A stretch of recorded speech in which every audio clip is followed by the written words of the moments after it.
Hello and welcome to my channel. I'm Kara. I help people take care of themselves. Thanks for joining me.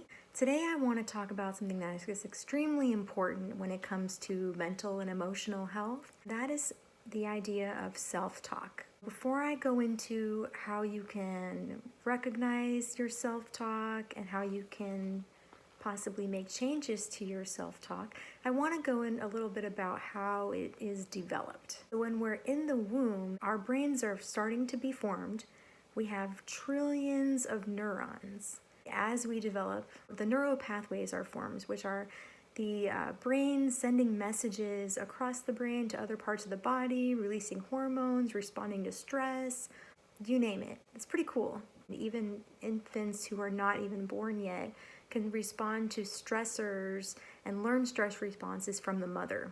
After you're born, your neural pathways are still forming and your stress response and all of that and the way that you think. And a lot of that is in relation to the way your mother treats you, if she's affectionate, if she's available or not.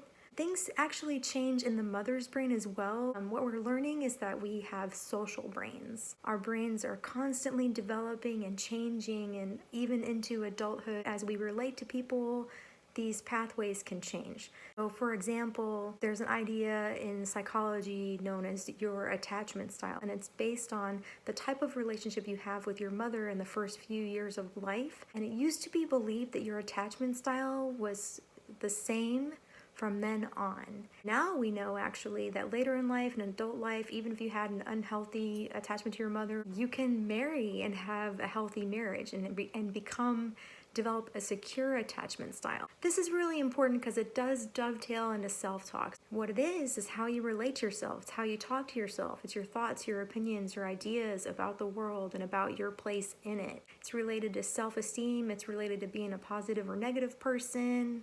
All that. It's related to stress and resilience. How you respond to stress, whether you're resilient, if you go through something and you can bounce back. I talked a little bit about stress and resilience in some of my other videos. Learning healthy self-talk is a huge part of that.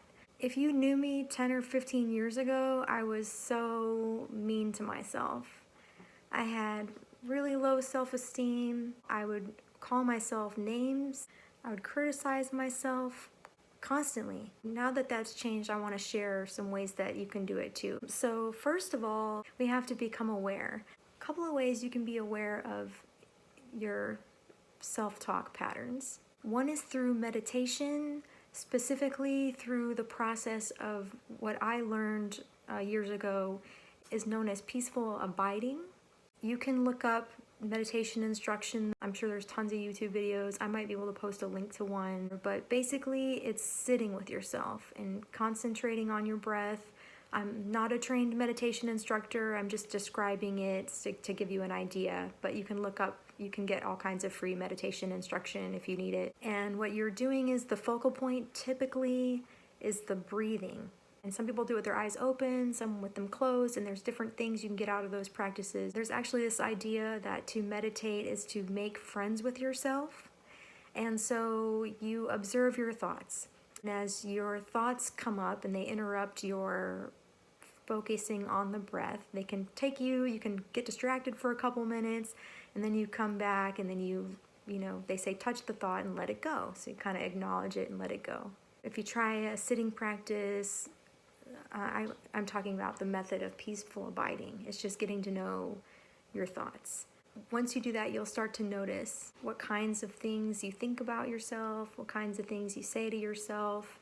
If you're doing a sitting practice and you start beating yourself up about being like the worst meditator ever, you might want to look at your self-talk and my perfectionism video. But anyway, another way to become aware is to just write journals.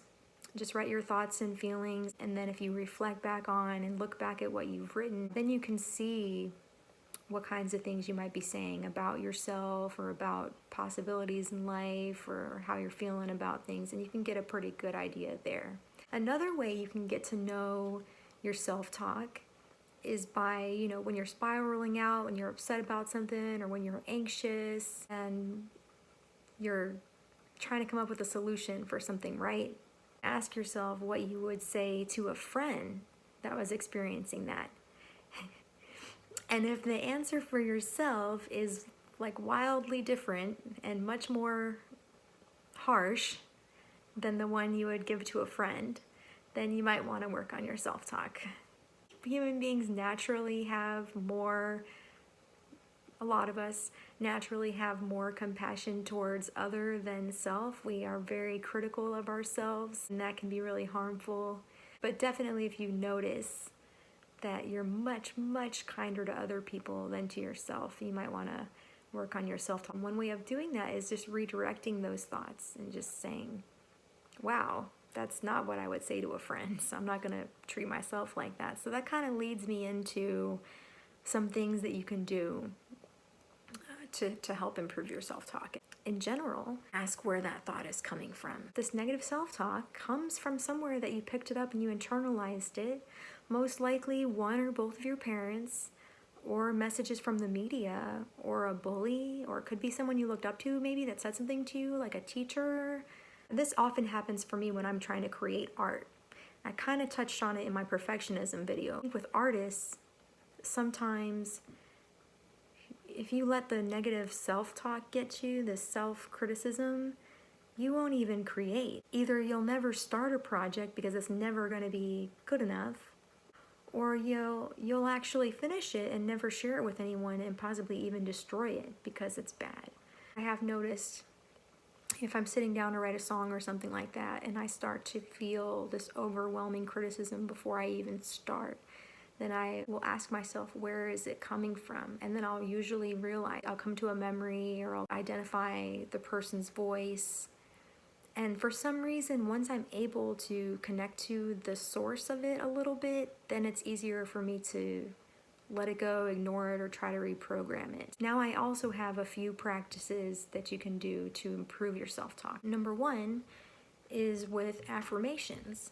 If you're thinking to yourself, I'm never going to be happy, you can actually reaffirm it and say, I am happy.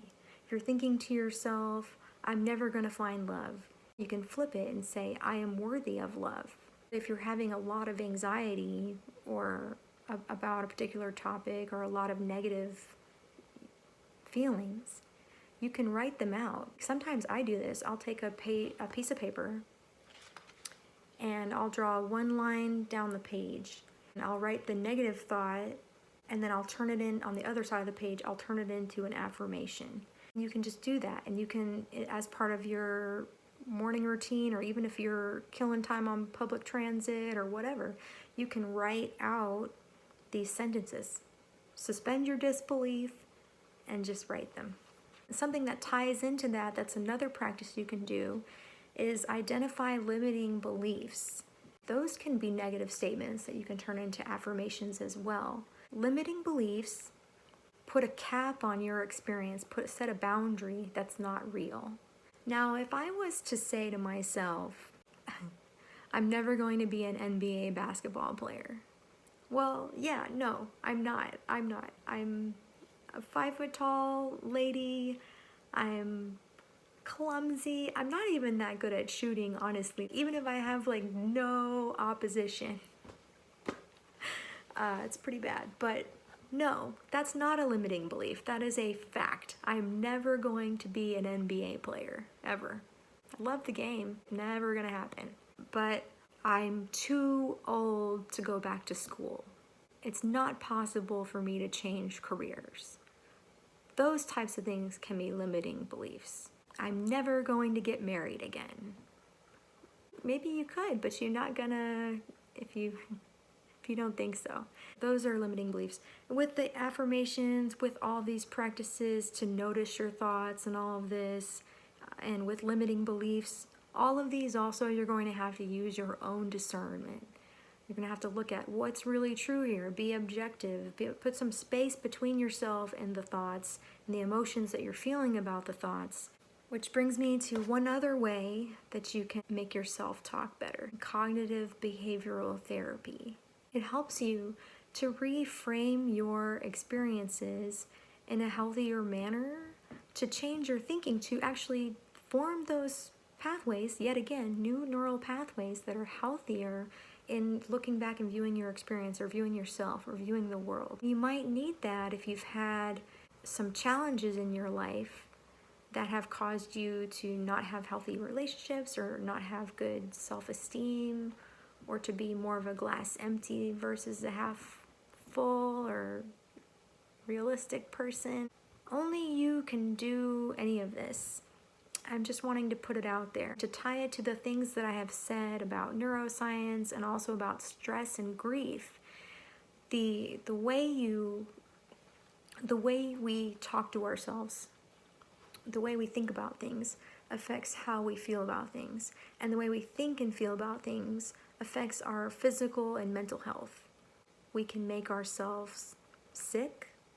When I was talking about grief, the people who are most likely to develop complicated grief, prolonged grief, or depression from the clinical studies were people who already had a negative outlook. In mental health, physical, mental health, everybody has a baseline, and with Self-Care Toolbox, I'm trying to help you all discover what your baseline is and maybe find some tools to get yourself at a higher level. And that way, when something happens, because in life something inevitably does, a challenge, then you can bounce back faster. If you're starting here, you might go here, as opposed to if you're starting down here, you might go here.